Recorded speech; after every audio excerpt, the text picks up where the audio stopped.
Ele é jornalista há 30 anos, cobriu segurança pública no Jornal Extra durante 10 anos e conquistou muitos prêmios importantíssimos, como o ESSO de reportagem, Embratel de reportagem, Tim Lopes de jornalismo investigativo, 22º Prêmio Direitos Humanos de Jornalismo e menção honrosa no Prêmio Vladimir Herzog. Ele também foi finalista do Prêmio Internacional de Jornalismo do Instituto Prensa e Sociedade. Na editora Globo, ele foi editor da Rio dos jornais O Globo e Extra, e atualmente ele é editor executivo. Ele é coautor do livro Pedofilia na Igreja, um dossiê inédito sobre casos de abusos envolvendo padres católicos no Brasil, de 2023. E ele também é autor do livro Dona Vitória Joana da Paz, o livro que inspirou o filme Vitória, que está em cartaz agora nos cinemas, estrelando Fernanda Montenegro. Ele é Fábio Guzmão, minha gente. Tudo bem, Fábio? Tudo bem, bom dia a todos, boa semana e obrigado pelo convite, Aline. Muito obrigada, Fábio, por aceitar participar aqui com a gente. E o Fábio está aqui para falar especialmente sobre o livro dele, Dona Joana Vitória. É Joana Vitória da Paz, certo, Fábio? Dona Vitória Joana da Paz. Dona Vitória Joana da Paz. O livro que inspirou o filme Vitória, que está em cartaz nos cinemas, que estreou essa semana, né? Semana passada estreou. E Isso. ele que fez, conduziu aí toda a reportagem, ele que fez o livro, ele que descobriu essa história e ele vai conversar um pouquinho com a gente sobre esse assunto. Então, Fábio, para começar, não vamos começar falando do livro, não. Vamos começar falando sobre você. Fala um pouquinho, eu já falei um pouquinho da sua apresentação, mas fala um pouquinho sobre você. Como que você resolveu se tornar jornalista, um jornalista que cobre essas pautas investigativas? Como que foi isso? Bem, eu acho que se eu não fosse para comunicação, eu ia ter dúvida do que eu pudesse escolher ali. Talvez uma psicologia e tudo, mas eu nunca tive dúvida ali do que eu queria, né? E eu achava que eu contar história era o meu caminho. Na época de escola, eu gostava de redação, enfim. Eu sempre fui muito interessado pelas pessoas, pelas histórias, e escolhi o jornalismo policial porque eu acho que eu sempre gostei ali do que envolvia aquilo. Sempre tinham algo a mais, histórias mais profundas, tem, né, muita coisa do ser humano ali, Uhum. do que ele é capaz de fazer, do que ele pode fazer em diversas situações. Geralmente tem muita investigação por trás. E a minha origem mesmo, eu sou nascido e criado na Zona Norte do Rio de Janeiro, onde muitas histórias de polícia que se tornaram nacionais e internacionais começaram ali no meu entorno, né? Seja de um traficante local que acabou ganhando repercussão, que foi o Escadinha, que conseguiu fugir da Ilha Grande, um dos fundadores do Comando Vermelho. Uhum. Eu estava inserido ali naquele contexto do bairro, então existia uma mística, então sempre eu tenho essas recordações ali, como os Cavalos Corredores, que foram um grupo de policiais que fizeram ali a chacina de Vigário Geral. Parte deles se reunia, se encontrava num bar que era na esquina da minha casa, enfim. Nossa. Então, isso sempre envolveu ali o meu entorno e eu gostava muito de contar essas histórias. Então, acho que por isso foi a minha escolha, não só para escolher a cadeira ali na faculdade de jornalismo, mas depois de seguir no jornalismo policial. Nossa, e então esses acontecimentos ali que aconteceram ali ao seu redor, você presenciou todos? Sim, é muita coisa. É claro que a gente vê tudo com um olhar ali de criança, né? Assim, Uhum. que às vezes com um pouco de medo, às vezes ali com o interesse de querer entender por que aquilo acontecia, mas tudo ali no meu entorno. Eu acho que quando a gente vai ficando um pouco mais experiente, isso tudo vai fazendo mais sentido, né? Então, não tem como. Onde você cresce, onde você vive, ao longo da sua vida, isso também vai te compondo. Então, acho que isso eu posso dizer que ali ajudou a construir um pouco do que eu sou e o meu interesse por esse tipo de tema, enfim, dessa Uhum. complexidade toda que nem sempre as pessoas gostam, de estar inseridos, né? E aí eu digo, até no jornalismo mesmo, não é um segmento que as pessoas busquem tanto. Quando eu comecei na área de polícia e segurança pública, quase não tinha repórter que escolhia isso, sempre foi visto como um tipo de jornalismo mais superficial, cujo a formação das pessoas não era, né, existia esse preconceito, né? E ali talvez ao longo dos anos isso tenha se dissipado. E hoje o que a gente vive é um grande interesse por histórias de crimes reais, né? Então Sim. isso, Uhum. eu acho que isso provou, o tempo provou que eu fiz a escolha correta. Muito bom. E me fala uma coisa, como que você encontrou a história da Dona Joana?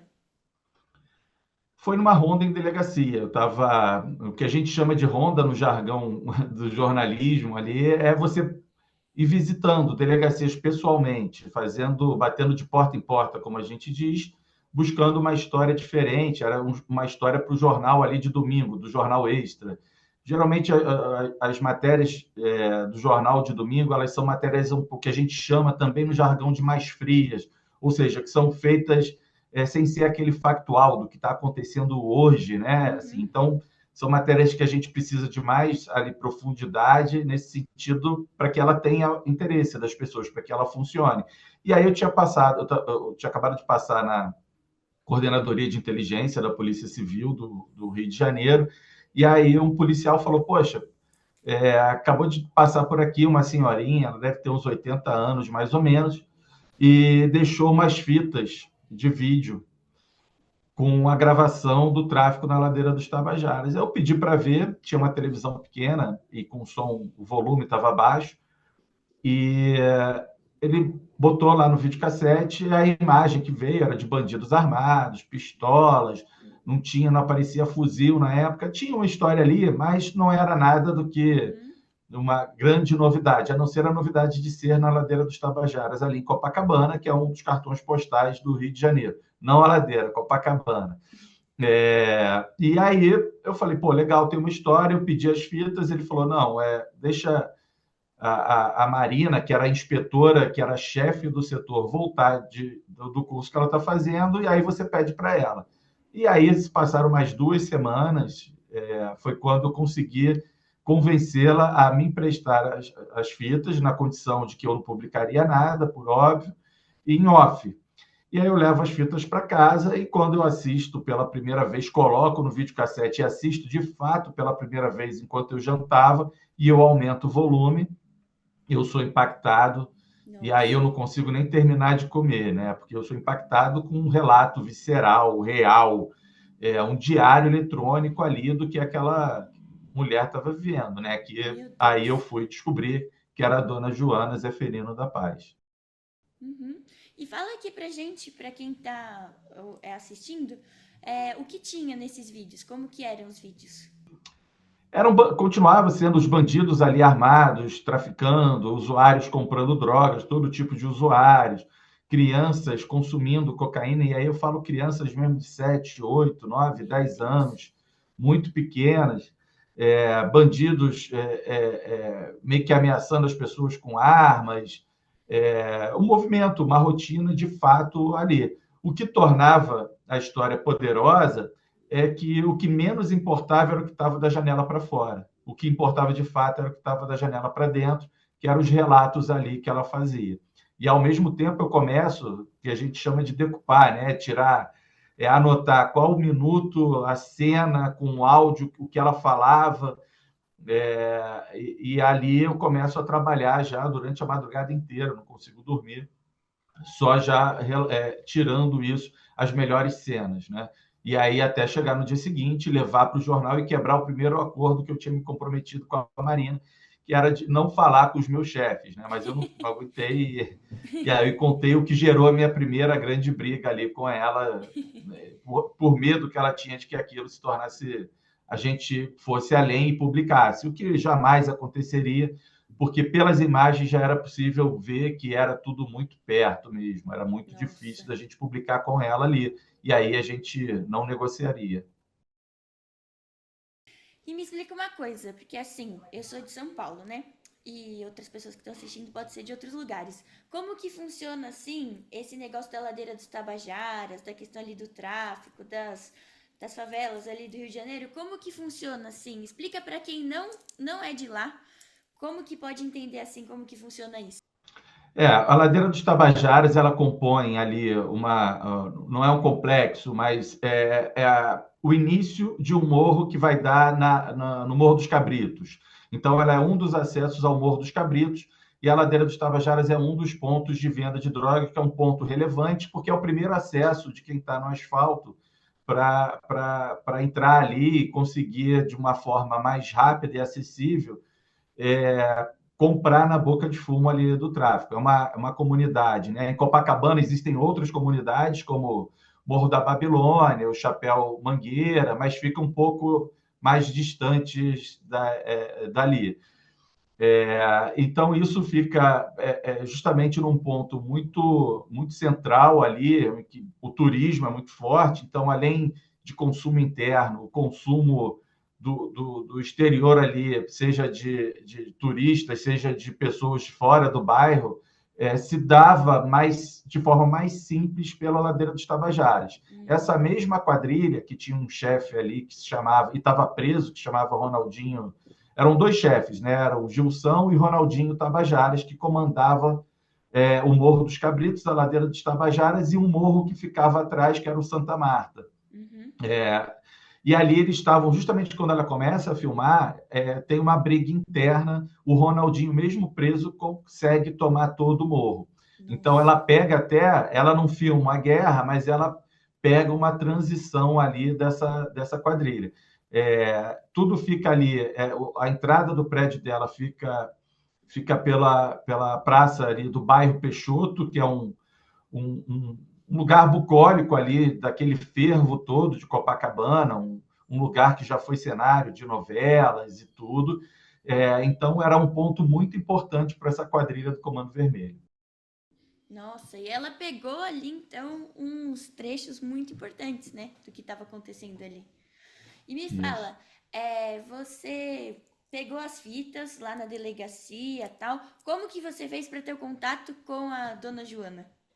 Esse contato demorou muito, né? Porque depois desse primeiro conflito que eu tive ali com a Marina, e a Marina já era fonte minha, eu conhecia, tinha uma certa proximidade ali com ela, eu tirei o pé do acelerador com essa negociação com a Marina. Da nossa parte, com as fitas, dentro da bolsa que a dona Joana entregou, existia um panfleto dela, que ela era massoterapeuta. Então, ela tinha feito um panfleto, acho que mais de uma década ou 2 décadas antes.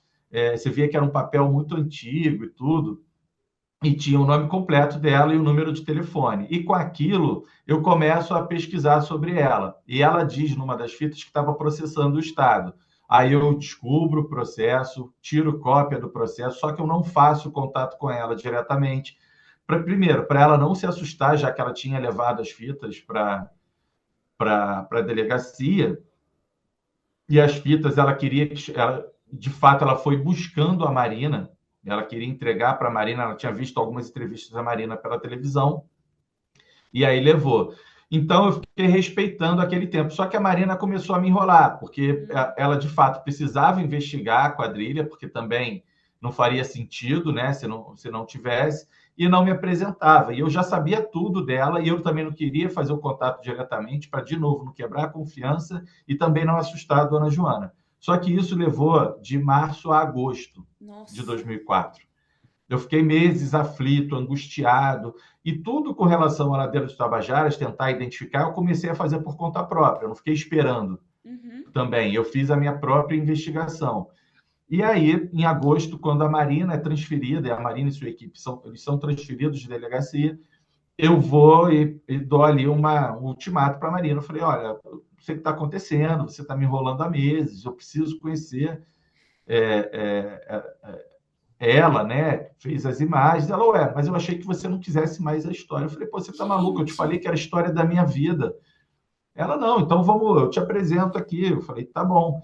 Ela tem o telefone aí? Eu falei, tem. Eu tinha tudo anotado, gravado ali. Eu fui, passei o uhum. telefone, ela ligou na hora, explicou quem eu era, falou da transferência dela, e a dona Joana já queria falar com a imprensa, ela já tinha passado por uma emissora de TV, só que eles chegaram a produzir a reportagem, mas só que eles viram que era impossível divulgar, né? Eles foram muito corretos ali, ela não entendia isso.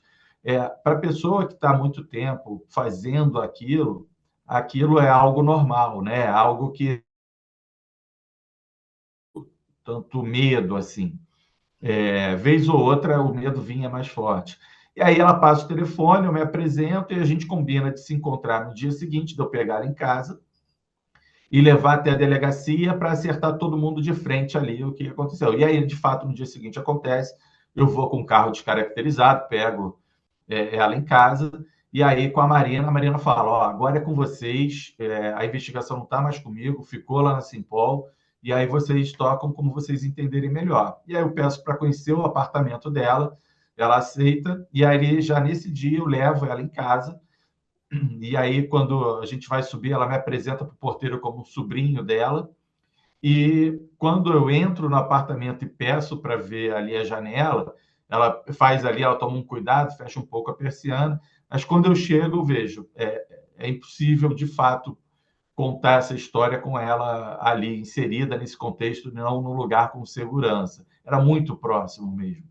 É, e aí eu tomo um susto, falo isso para ela, né, sobre essa proximidade, que não daria, mas aí a gente começa a conversar, ela passa um café, a gente já fica um tempo, e isso vai acontecendo durante alguns meses, né? Eu fazia encontros regulares ali 2 vezes por semana, quando dava, fazia 3 ou 4, e sempre com um cafezinho, ela comprava uns amendoins coloridos, comprava um biscoito recheado, e eu queria muito saber a história de vida, como ela tinha chegado no Rio de Janeiro. E ela ia me contando, não era uma entrevista, era um bate-papo. E aí eu começava a notar uma coisa ou outra e tudo, até que chega mais ou menos em novembro de 2004, ela começa a ficar muito irritada, cobrando demais.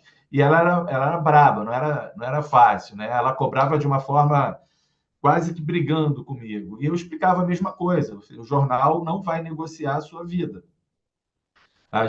Eu concordo com isso, assim, eu passo tudo para eles o que eu vejo, o que eu sinto, não é razoável, isso é impensável da gente fazer. Então vamos fazer o seguinte: quando a senhora refletir um pouco ali, para a gente não brigar, porque eu falava de uma forma muito calma com ela, né? Ela que ficava, porque você imagina, né?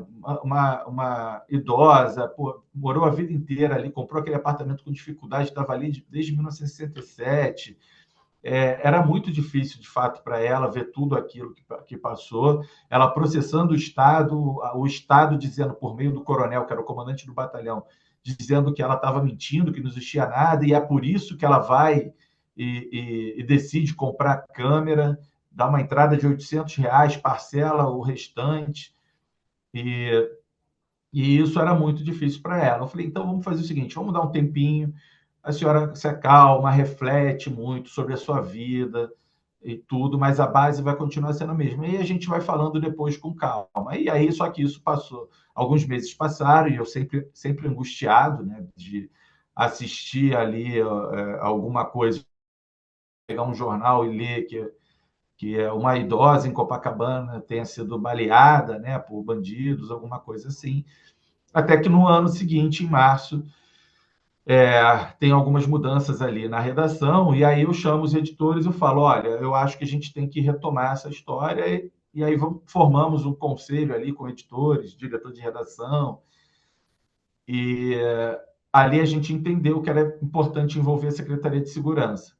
Aí eles falaram para eu oferecer isso para ela, para fazer essa ponte, e aí eu ligo para ela. Aí quando eu ligo, e aí, dona Joana, tudo bem? Quanto tempo? Ela menino, sumiu, né? Não sei. Eu falei, não, a senhora estava muito irritada comigo, a gente não precisava brigar, porque a gente está no mesmo lado. Então eu expliquei isso para ela. Falei, mas como é que estão as coisas? Era tudo a mesma coisa. Eu falei, a senhora continua filmando todo dia. Ela não tinha parado. Aí eu expliquei para ela o que a gente tinha feito e que a gente oferecia ali ajuda para fazer uma ponte com a Secretaria de Segurança. Ela não gostava de falar sobre programa de proteção à testemunha ainda, apesar de a gente também pensar nisso. E assim foi feito. E a partir daí as coisas começam a andar. Nossa, então até chegar na matéria em si, em ter uma atitude, demorou aí quanto? Um ano, né? Mais de um Mais ano e de meio. um ano e meio, meu A Deus. reportagem só foi publicada dia 24 de agosto de 2005. 24 de agosto, nossa. Meu aniversário é 23 de agosto. Pertinho. Foi o dia que tudo aconteceu. 23, então Foi me o dia que ela conta. teve que sair, ela saiu do apartamento, que eu escrevi a reportagem, publicado e foi publicada na edição do dia 24. Nossa, no dia 23 eu tava lá fazendo meus 5 anos. E vocês estavam lá agindo. Então me conta agora, então, como foi esse dia? Porque depois, então, que vocês formaram essa equipe aí na redação, ainda passou mais um tempo, né? Tudo. Ela, como você disse, ela não aceitava muito sair, né? Do programa de proteção a testemunhas, né? Tal, como que foi isso? Até ela aceitar sair e até chegar nesse 23 de agosto, como que foi? Cada dia era um dia ali difícil, né? Porque começa com a ida ao secretário de segurança, a gente monta o que a gente chama de história cobertura, que era uma história que a gente ia contar para poder botar policiais ali no primeiro momento no apartamento dela. A gente pensa em alugar, a proposta era da secretaria alugar o apartamento dela com a verba secreta, justamente para não saber para quem estava indo, e com esse dinheiro alugar um apartamento para ela. Aí a gente procurou imóveis, quer dizer, eu e ela, né? Eu ficava selecionando todo dia imóveis para visitar, e a gente Nossa. visitou vários. Aí a gente entendeu que tudo seria difícil, porque precisaria de fiador, ou então de um depósito, a secretaria não podia ser fiadora, tudo muito complexo, só que isso levava dias, né? O próprio encaminhamento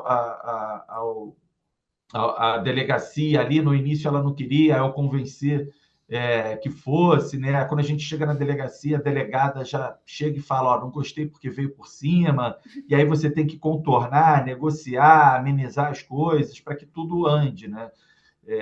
Então isso, e tinha a própria investigação que precisava andar, e tudo que ela filmava, eu fazia uma cópia para mim e outra para a delegacia, entregava na delegacia, e até que ela aceitou ali, ela entendeu que precisava entrar no programa de proteção à testemunha, aí foi feito o encaminhamento, chegamos no Ministério Público Estadual, e o promotor fez o encaminhamento para o programa ali, para o conselho, que ela teria que ser submetida a uma entrevista, e isso tudo os meses foram passando, e quando ela aceita tudo, o programa aceita ela, ela fala, eu só vou sair se eu vender o meu apartamento. Nossa, quando E aí você isso achava que tudo, ia, não... mas essa história, o tempo inteiro era isso, o Meu tempo inteiro. Deus. Isso consumia muito a energia, porque você tinha um risco dela. Você, quando assiste as fitas, você via que ela xingava, ela apitava, ela gritava.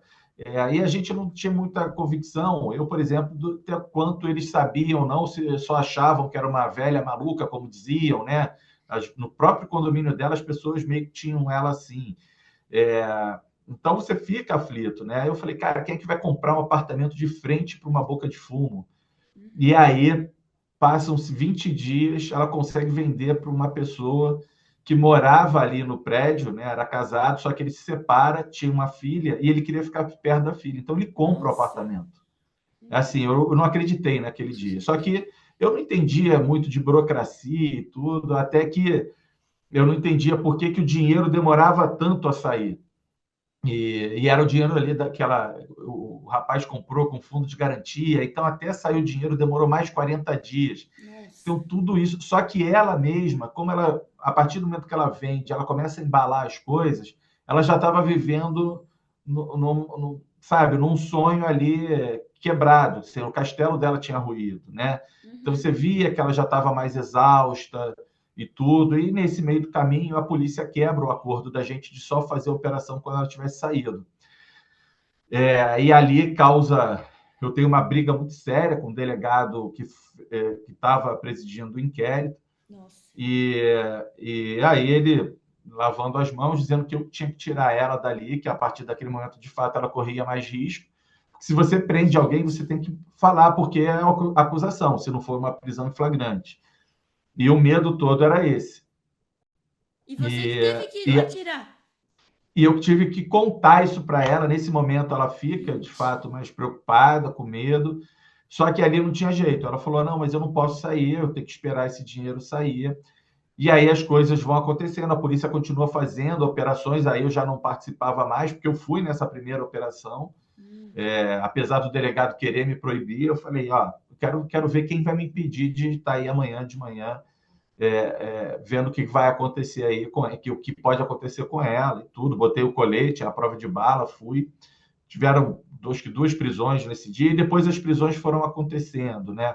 Então, no primeiro momento da operação, até chegar o dia 23 de agosto, quando o secretário de Segurança me liga e pede para eu ir na Secretaria de Segurança, é quando eles falam que já tinham alguns policiais que foram investigados, presos. E aí é importante dizer que em nenhum momento ela filmou nenhum policial cometendo crime. Os policiais foram flagrados pela investigação da Polícia Civil. Muitos policiais não entenderam isso, né? Eles achavam que ela e eu eram os culpados ali do que aconteceu. Pô, se fosse, seria furo de reportagem, né? Ter descoberto sozinho, tivesse poder de investigação, e não foi. Foi ela. O que acontece é que eu relatei na minha reportagem e ela foi apenas um meio para denunciar, na verdade, tudo que envolvia o tráfico. E aí a Polícia Civil fez o trabalho dela de investigar. E aí, no dia 23 de agosto de 2005, tudo começa a desenrolar. Naquele primeiro momento ali, até naquela primeira semana em que a gente publica a reportagem foi publicada no dia 24, um caderno especial de 6 páginas do Jornal Extra. E isso é bacana dizer, eu não sei quando vai ao ar aqui, mas vai ficar durante muito tempo disponível. O Extra vai reeditar o caderno e vai publicar no dia 23. E mesmo para quem é fora do Rio de Janeiro. Quem é do Rio de Janeiro vai poder ter a versão impressa e online, no digital, e quem é fora do Rio de Janeiro vai poder ver a reportagem, ler a reportagem original com 6 páginas. Nossa. A partir do dia 23. Então, lá no site do Jornal Extra do Rio de Janeiro, a partir do dia 23, isso vai estar disponível, tá? Legal. E aí, naquele primeiro momento, nessa primeira fase da operação, 27 pessoas são identificadas, presas, entre elas 9 policiais militares e tudo, e isso faz com que a história ganhe ali uma dimensão muito, muito impactante, muito grande. E aí ela, então, saiu de lá, e aí vocês mantiveram contato ou você não teve mais contato com ela? Ela sai no dia seguinte, quando eu termino de escrever a reportagem, né? Eu caio ali, eu choro muito, porque, na verdade, depois que eu fui entender que eu não achava que era um ponto final ali, né? Era um ponto de interrogação. Você não sabia o que ia acontecer com ela, eu não sabia, não tinha ideia. E aí, no dia seguinte, a gente se encontra, porque ela ainda ia dar uma entrevista ali para o Fantástico, e antes dela entrar no programa de proteção à testemunha. Naquela primeira noite, ela passa num hotel sob escolta, e depois ela também é recebida pelo secretário de Segurança, pelo coordenador, então coordenador de denúncia, que já faleceu, também o Zeca Borges. Zeca Borges paga uma recompensa para ela, porque ela dizia que tinha feito várias denúncias, diz que denúncia e nada tinha adiantado. Ele encontra algumas denúncias, por conta das referências que ela deu, e aí ele paga ali, e depois ela segue, eu me despeço, ela entrando no carro dali da segurança, e a partir daí ela passa por 3 estados ainda, recebe um prêmio em Brasília de direitos humanos, e depois ela fica no que o programa chama de pouso, né? E fica num pouso definitivo por alguns meses, até abril de 2006, onde ela pede o desligamento para fazer uma viagem internacional para visitar um sobrinho na Itália. Entendi. E vocês não tiveram contato depois disso?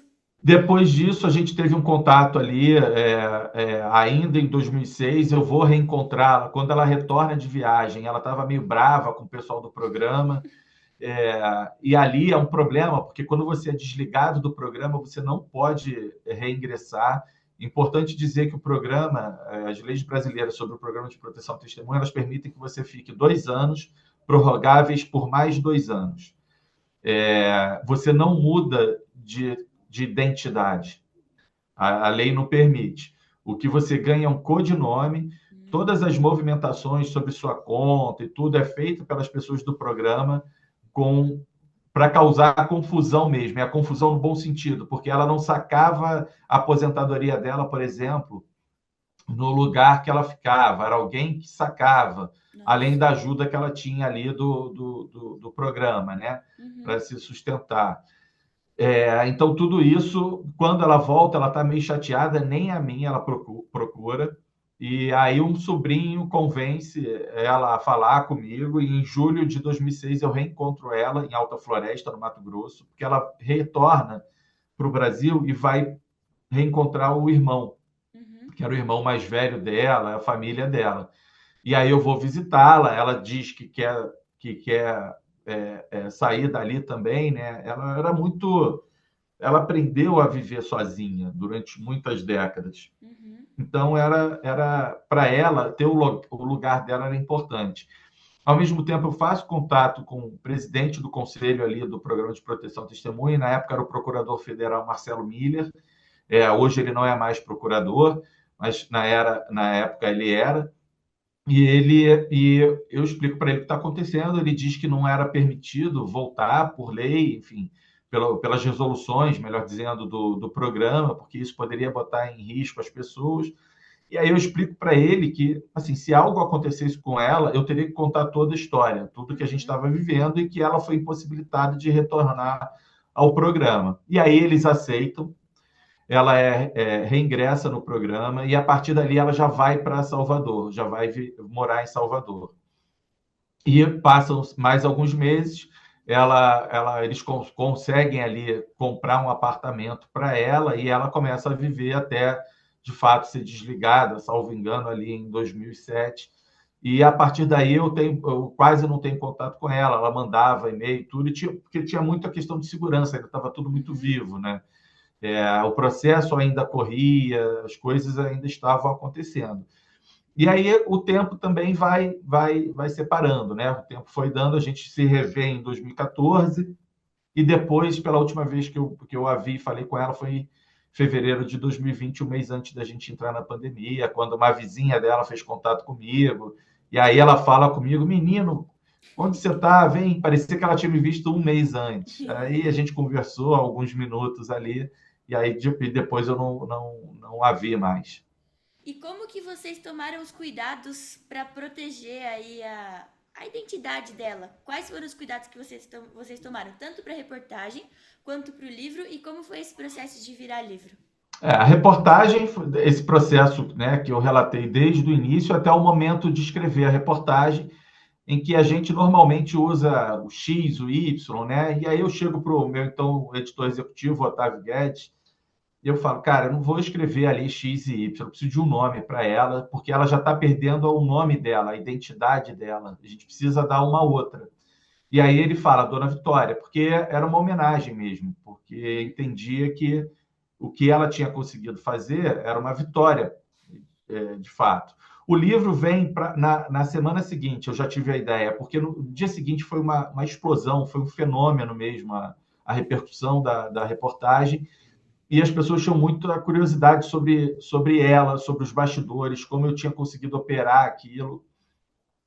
E aí eu falo, pô, acho que isso dá um livro, e aí eu começo a escrever, só que o livro até ser publicado demora um ano, e foi publicado pela editora Planeta, que é a mesma editora que a gente relançou o livro em outubro do ano passado, só que com um nome diferente. Na época, eu dei o nome de Dona Joana da Paz, só eu sabia que o sobrenome dela era da Paz.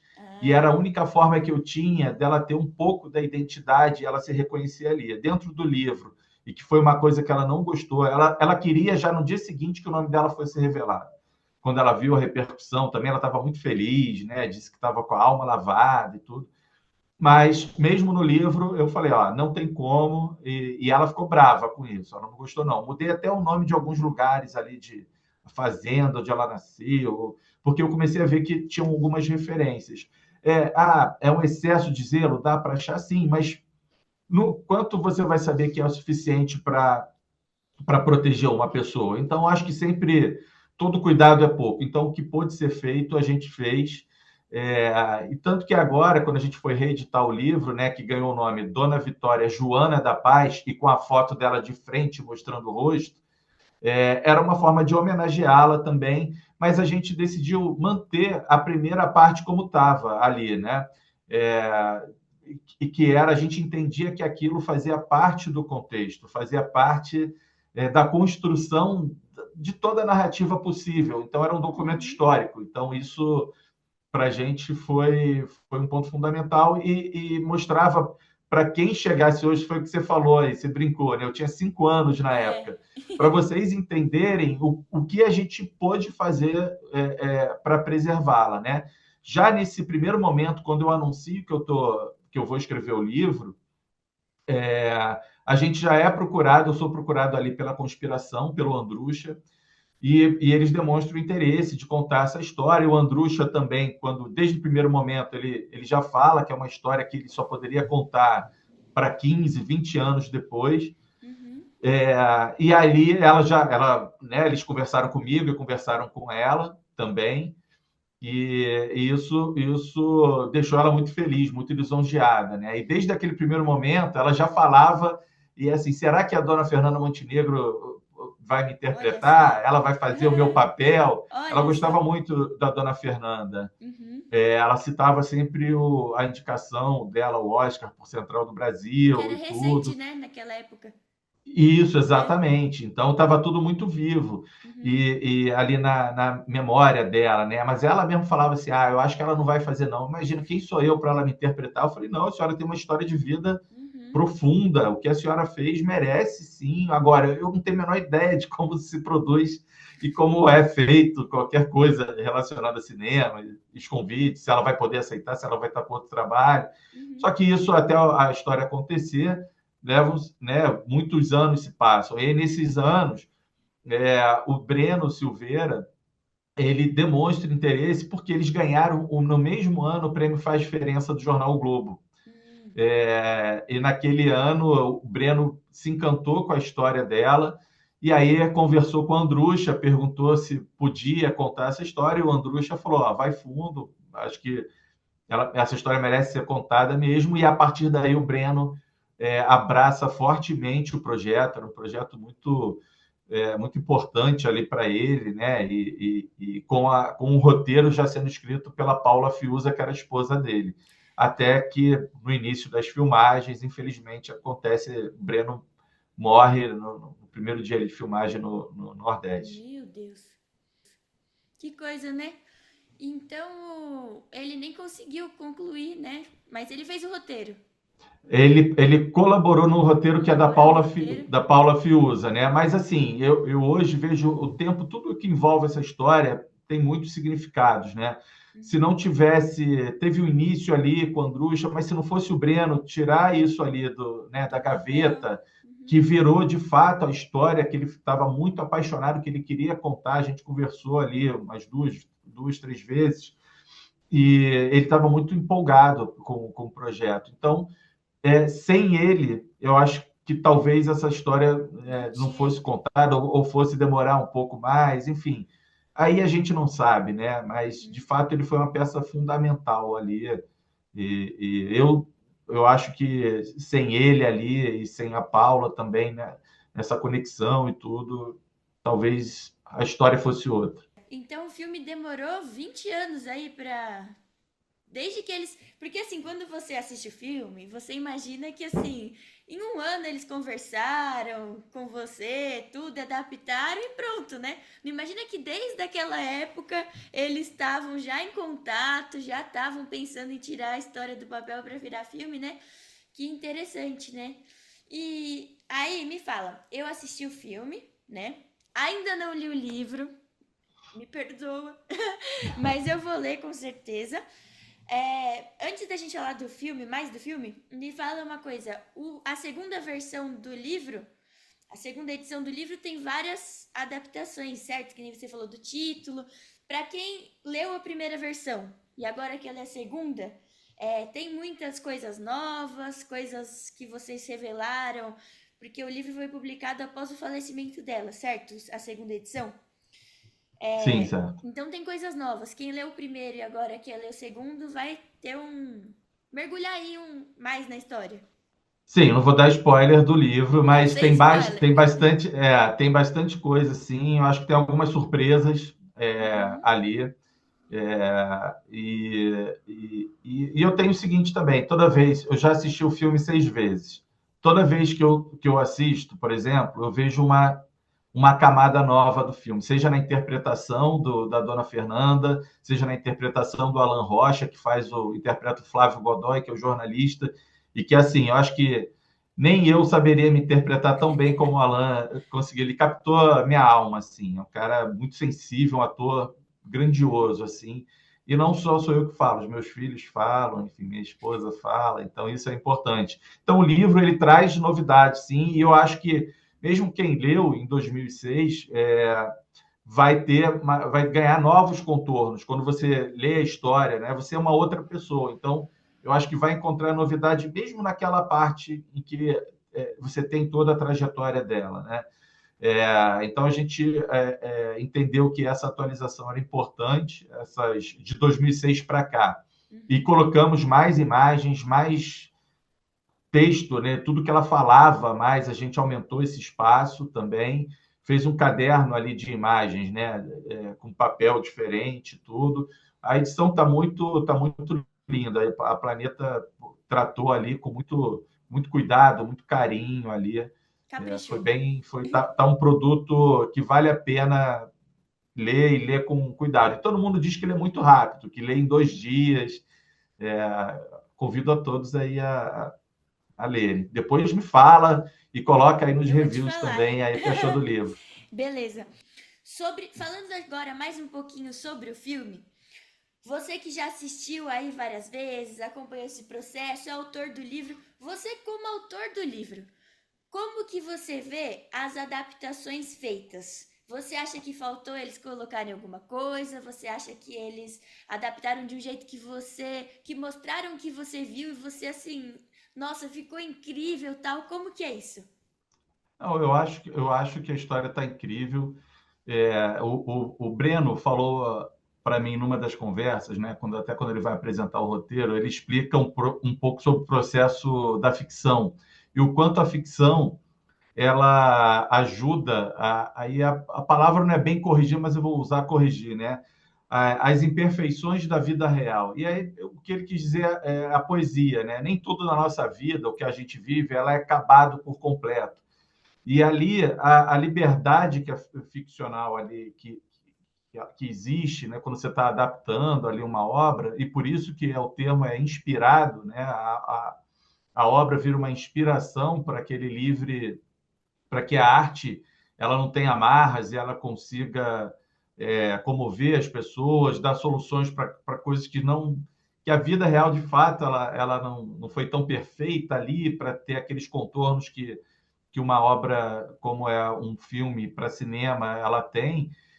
Eu acho que está lindo o filme. Assim, o filme me emociona e me emociona vendo a cada vez. Eu acho que não é demais. Alguns podem achar assim, mas é porque é um filme inspirado no livro dele. Não, não é, porque eu gosto de olhar os contornos dali, né? Dos personagens criados, da própria interpretação ali do Alan. Quando eu chego e falo que eu me vejo ali, é porque ele fez um trabalho muito sensível de me entrevistar ali, de ficar comigo várias horas, entender o meu comportamento, o meu gestual, o meu olhar. Assim, é muito impressionante isso. E não só sou eu que estou dizendo. A minha família vendo sentiu isso. A dona Fernanda, quando eu vejo ali que ela consegue entender quem era a dona Joana e dar a dimensão, porque se você for só pelo recorte das fitas, você você acaba dando só uma parte de quem é a pessoa e ninguém é uma parte só. Todos nós somos mais complexos e a arte ela traz isso, ou seja, com a interpretação, seja no roteiro da Paula Fiuza, que está muito bonito, muito sensível, muito profundo, né? Ali com a colaboração que teve ali o Breno com ela ali, o Andrucha nas filmagens, né, na sua direção ali, como a própria dona Fernanda disse, né, o Andrucha também é um cara muito sensível, então quando junta diretor com a sensibilidade diferenciada, uma roteirista com uma profundidade ali também sensível e que dá contornos a quem está vivendo aquilo dali e os novos personagens, com atores incríveis. A dona Fernanda, né, qualquer coisa que eu falar aqui sobre ela é pouco. O Alan, o que ele conseguiu fazer ao ponto de eu chegar para ele e falar assim, cara, você me deu a oportunidade de eu me ver, porque é impossível você se ver enquanto vive, né? Assim, e você me deu isso, então eu sou muito grato ali. Eu acho que a obra vai emocionar todo mundo e não é à toa que eu estou recebendo vídeo, mensagens de aplausos ao fim da sessão e assim não é só no Rio de Janeiro, em vários pontos do país. Eu participei da cabine, né, de imprensa que teve aqui no. Antes de lançar o filme, eles fizeram a cabine aqui para os jornalistas e todo mundo aplaudiu no final, porque realmente. E geralmente nas cabines, ninguém aplaude. Acaba o filme, ele sai, vai cada um para um lado, mas nesse todo mundo aplaudiu de tão incrível que tá mesmo, assim, tá demais mesmo. Eu particularmente amei o filme. Depois eu te mandar a crítica que eu escrevi pro outro blog que eu Manda, escrevo, eu vou te mandar a crítica do filme que eu fiz. manda sim. Nossa, muito, muito bom. Eu amei o filme também. Agora eu também quero ver o livro, que eu também vou. Certeza que eu vou gostar também. Tomara. É. E é isso então. E Fábio, você falou também do Alan te interpretando. Quando eu te chamei pra falar, eu fiquei pensando, meu Deus, eu vou falar com o Fábio, eu vou ficar lembrando do Alan, porque pra mim ficou marcado o Alan, entendeu?